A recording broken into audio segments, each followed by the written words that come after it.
আসসালামু আলাইকুম বন্ধুরা।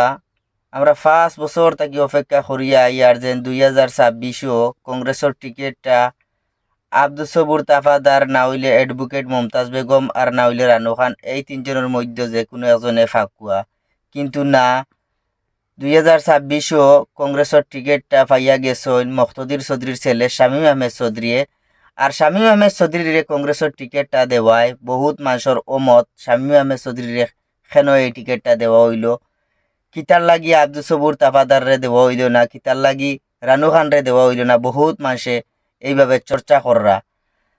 তো আপনারা দেখুন, আব্দুল সবুর তাফাদার রে দেওয়া হইল না, হয়তো বা এরকম হইতে পারে তার ব্যাকগ্রাউন্ড বহুত বেদাগ ভাবে দাগ লাগাইলাছে যার কারণে দেওয়া হইছে না, ইলাখানো হইতে পারে। আপনার মতামত জানাইবা শামীম আহমেদ চৌধুরীরে দেওয়ায়। আমি আমার বিবার অফলরে কইয়ার শামীম আহমেদ চৌধুরীরে দেওয়ায় আপনার মতামত কিতা জানাইবা কমেন্ট বক্সও। আর বহুত মানুষে জানই না খে পাইলা কংগ্রেসের টিকিট। ভিডিওটা বেশি বেশি করে শেয়ার করিয়া দিবাই।